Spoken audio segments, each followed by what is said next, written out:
Out of sight, out of mind. Use it or lose it is what comes to mind when I hear this.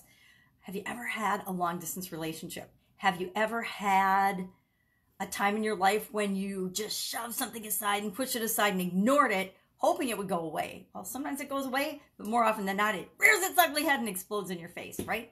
Think back into the days when you went to school, because if you're listening to me, you probably went to school of some sort and you had a big paper or a big project due. And you, like so many of us, have the human tendency to just push it aside and forget about it and procrastinate and put it off until the very last minute. Now, there's a small percentage of the population that gets on it right away, does it, and gets it done ahead of time. But that is definitely the vast majority of people. And human nature, and why it's human nature, is it's been around for centuries, like dozens, over 24 centuries, actually more than that.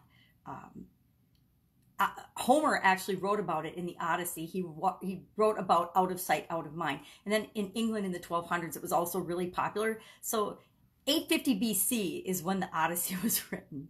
And I can't even wrap my head around how long ago that is. 2,800 plus years ago, this was a thing. And if it was a thing that Homer wrote about, it probably was around a lot longer than then, right? So it's human nature. It's kind of built into our DNA to only pay attention to what we can see, only pay attention to what's in front of us.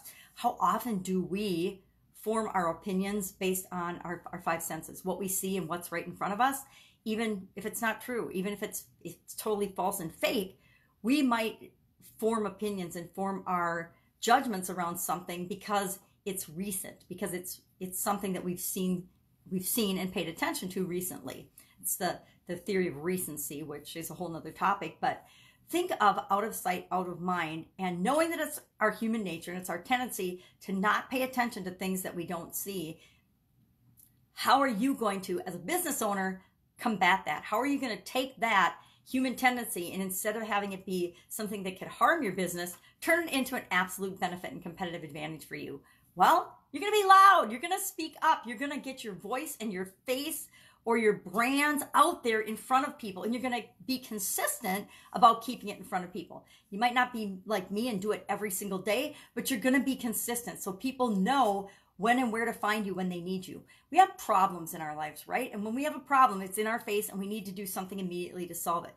That's why talking to people about their pain and their problems is so valuable to our businesses. If I can solve a problem for people, they are going to come to me. If I can't, they're like, maybe they'll use me, maybe they won't. But if they know of a specific problem I can solve for them, I want to be top of mind. I want to be the first person that they think about when they have that problem or when they finally admit or notice that they have that problem in their life.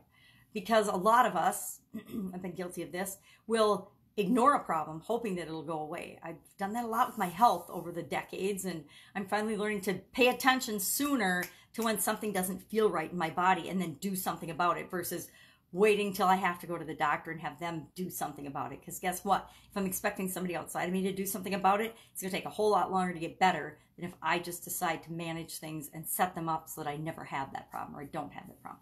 Prevention is much better than a cure, right? That's my own personal philosophy. So how do you take this knowledge of out of sight, out of mind, and knowing that absence doesn't necessarily make the heart grow fonder. Usually the heart just finds somebody else or something else to fall in love with, right?